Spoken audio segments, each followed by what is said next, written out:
Welcome back once again to the Stellar Alignment Collective. This is the place where astrology meets frequency and you learn how to live your best life. We've got a full moon coming up this week in the sign of Taurus, and you guys know what that means. Heightened sensitivity, moments of completion, things coming out into the open, and maybe even realizing that now is the time to finally release something. And some signs are going to be affected more than others. Yes, I'm looking at you, Taurus, and Scorpio, but also those of you with Leo and Aquarius placements. You guys are really going to feel this one as well. We'll get more into this in a few moments, but first, we've got to talk about a very challenging transit that we will be having on Tuesday, November 4th. And in the US, it's election day, go figure. So Mars will oppose Uranus on Tuesday, November 4th, and Mars will be at 0 degrees of Sagittarius and Uranus will be at 0 degrees of Gemini. So this will be a day of really electric and volatile energy. It's like a cosmic tug of war between the desire for freedom and the need for control, and between bold new adventures and the obligations that really keep us rooted. Those of you with planets or angles around 0 degrees of Sagittarius, Gemini, Pisces, or Virgo, you guys are really going to feel this. So I want you to be intentional with this energy. You may feel a strong urge to break free from anything or anyone that feels limiting or restricting. Impulses can run high and tempers can flare when you feel cornered or misunderstood. This alignment often stirs explosive releases of tension, especially if frustrations have been building beneath the surface. It's common to lash out at those closest to you, and not necessarily because of who they are, but because they represent sometimes the areas of life where you've really felt restricted. However, this transit isn't just about rebellion. It's about reclaiming your right to live authentically. And if you've been consciously preparing for change, this can be a breakthrough moment for you that sets your life on a radically new trajectory. So here's what I want you to do to raise your vibration when you're using this energy. I want you to channel this energy into constructive change and make adjustments to your routine, take a new approach, or start a project that gives you the sense of having more freedom. Also, move your body, exercise, dance, or take a walk to discharge excess energy safely. Please remember also to pause before reacting.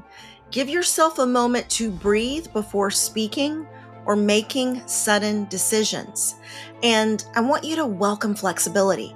If your plans change unexpectedly, let's adapt, okay? Sometimes the universe redirects us towards something better. This is what I want you to avoid. Please remember not to react impulsively. So, rash decisions made in the heat of the moment or when you're feeling a lot of emotion, they can create bigger issues later. Also, let's avoid picking fights. People are extra touchy and reactive under this transit. So, choose peace over proving your point. Also, let's avoid driving recklessly or taking unnecessary risks. Uranus and Mars together heighten accident potential. For those of you who are parents, your children, young children, and teens may mirror this sense of restlessness. They could resist authority, they could challenge boundaries, or express frustration more loudly than usual. So offer extra space and freedom of expression, and this will help them to feel safe while they are asserting their sense of independence. Also, encourage physical outlets like sports, movement, or creative activities to release tension. And let's avoid power struggles. Instead of saying, because I told you so, try more collaborative conversations, such as, I hear that you want more freedom. Let's talk about what that looks like safely. Mars opposite Uranus reminds us that freedom without awareness leads to chaos, but freedom with purpose leads to evolution. If you've been feeling the urge to break away from something old, and that can be a habit, a belief, or a situation that's outgrown its purpose, this transit gives you the courage to do so. Just make sure your liberation is guided by intuition and not impulse. Change is coming either way. The key is to be the agent of creative change, not its casualty. And next, on Wednesday, November 5th, we will have a full moon at 13 degrees of Taurus. Now, this full moon in Taurus is going to really illuminate the areas of money, resources, and personal security. It's a culmination point, and the focus will be on what you value, what you own, what you earn, and how you sustain yourself physically and emotionally. Those of you with planets or angles around 13 degrees of Taurus, Scorpio, Leo, and Aquarius, you guys are up to bat. Taurus energy is deeply connected to stability and self-worth and tangible comfort. And with the moon in this steady sign, you may feel heightened sensitivity around financial matters or material security. And this makes total sense because so many people are really hurting right now, and they don't even know where their next meal is coming from. This full moon can reveal where you've been overextending yourself financially or emotionally investing in situations that don't give back equally. And for others, it marks a breakthrough moment of financial or personal stability, almost like a harvest after months of disciplined effort. Now, because this lunation opposes the sun in Scorpio, we are reminded that true security isn't just material, it's also emotional and energetic. Scorpio digs deep beneath the surface to expose the fears and attachments that keep us clinging to the familiar, while Taurus seeks peace and contentment in the simple and steady. The balance is going to lie in honoring both. Trusting the flow of transformation represented by Scorpio, while anchoring into the present moment. Money, budgeting, and long-term investments are going to be taking center stage. Also, questions about financial independence or shared resources. We may also see issues around the desire for comfort, sensual pleasure, and rest after long effort. The best ways to work with the energy of this full moon. I want you to review your finances with a sense of calm and clarity and set intentions for sustainable abundance. Also, ground yourself in your body through nature and nourishment and movement. And let's release scarcity thinking. Gratitude practices are especially potent right now. It's also a great time to simplify and to declutter your physical and emotional space in order to feel lighter.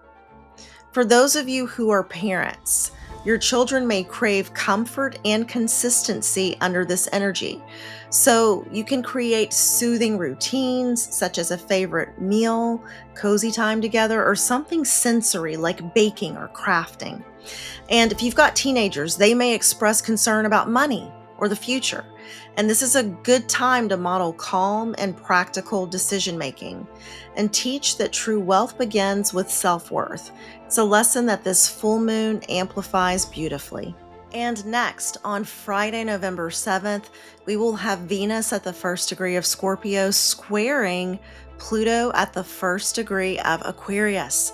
Now, when Venus in Scorpio forms a square to Pluto in Aquarius, the heart goes through an alchemical process.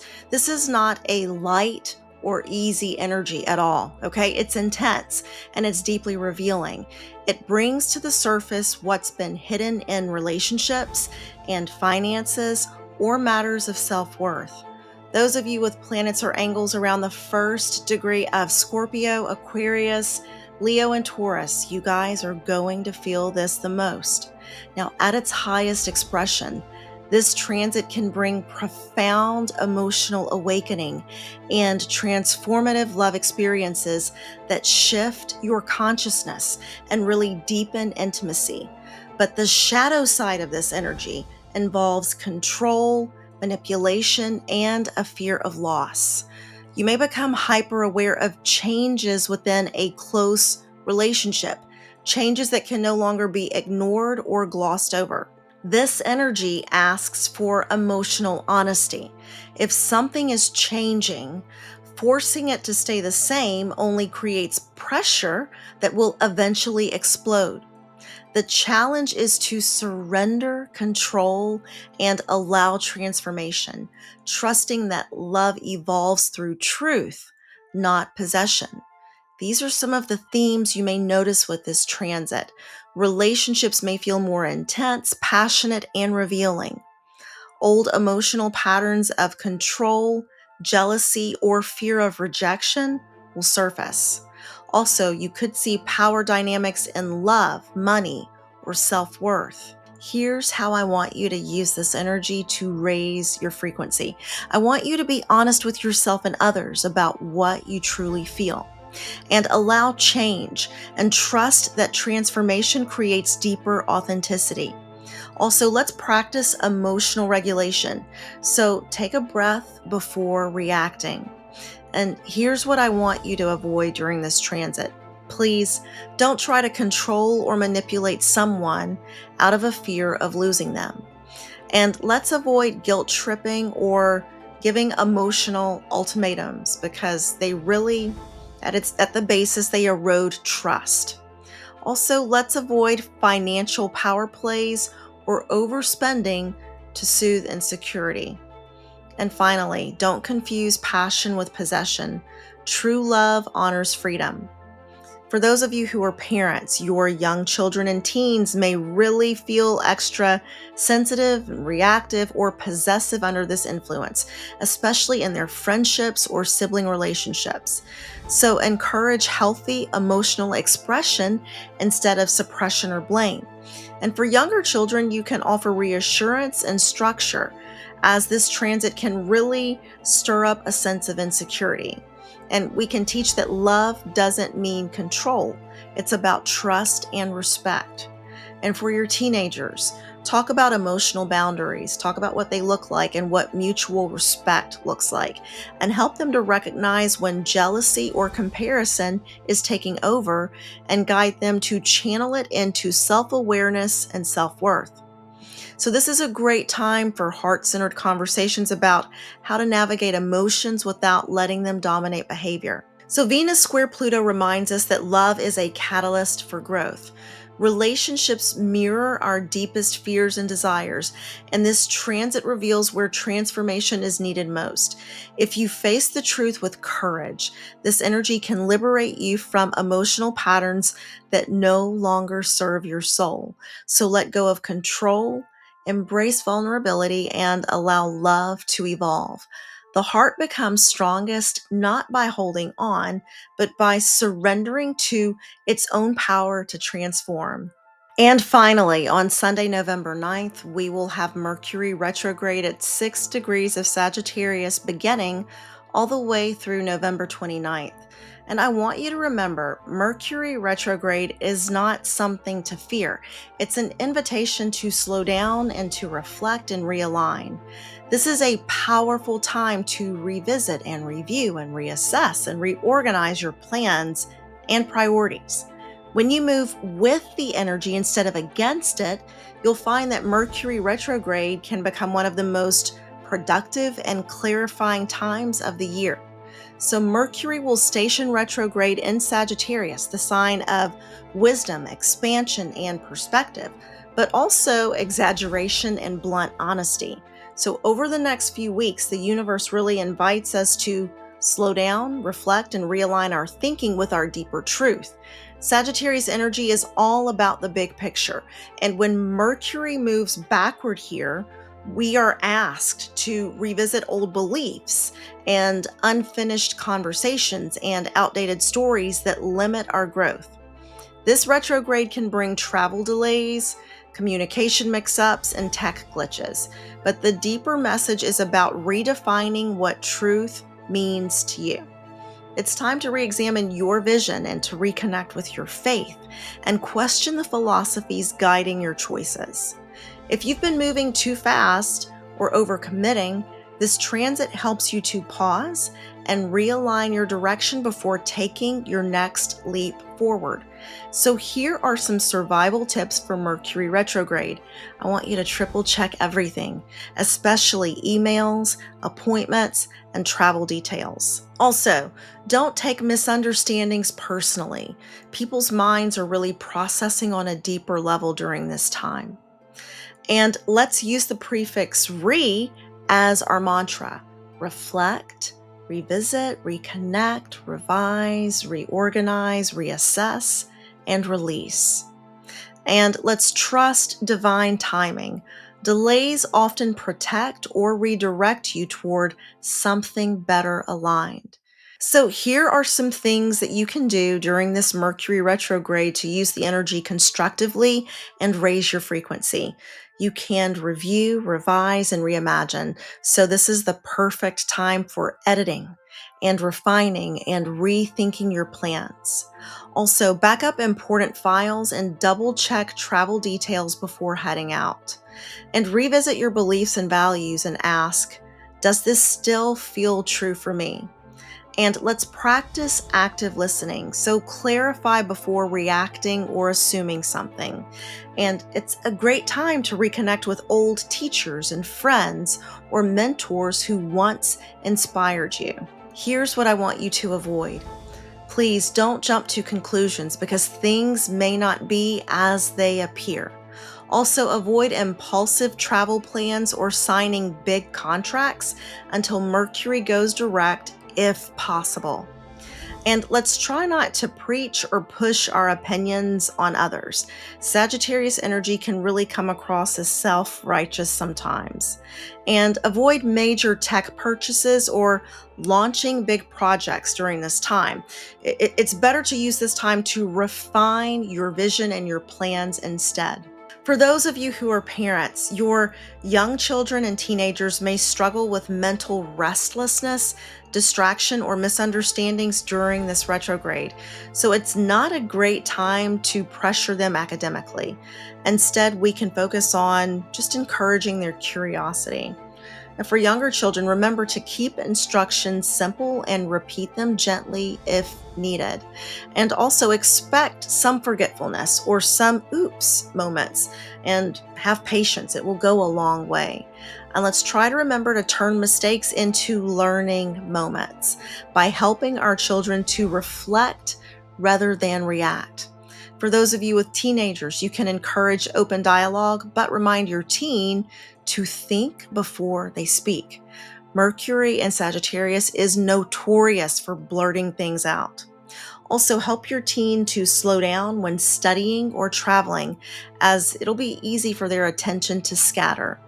Also, use this time to explore spiritual or philosophical questions together. Your teen may be craving meaning or direction. So Mercury retrograde in Sagittarius reminds you that truth is not rigid. It evolves as you do. So the next few weeks can help you to reevaluate your beliefs and bring your words into alignment with your soul's wisdom. What once felt certain may now open into new understanding. And when Mercury turns direct, you'll have a clearer sense of direction, integrity, and purpose. Not because you rushed ahead, but because you took the time to truly listen. Those are our transits for this week. Thank you so much for joining. And always remember, the stars may guide us, but we hold the power to shape our destiny.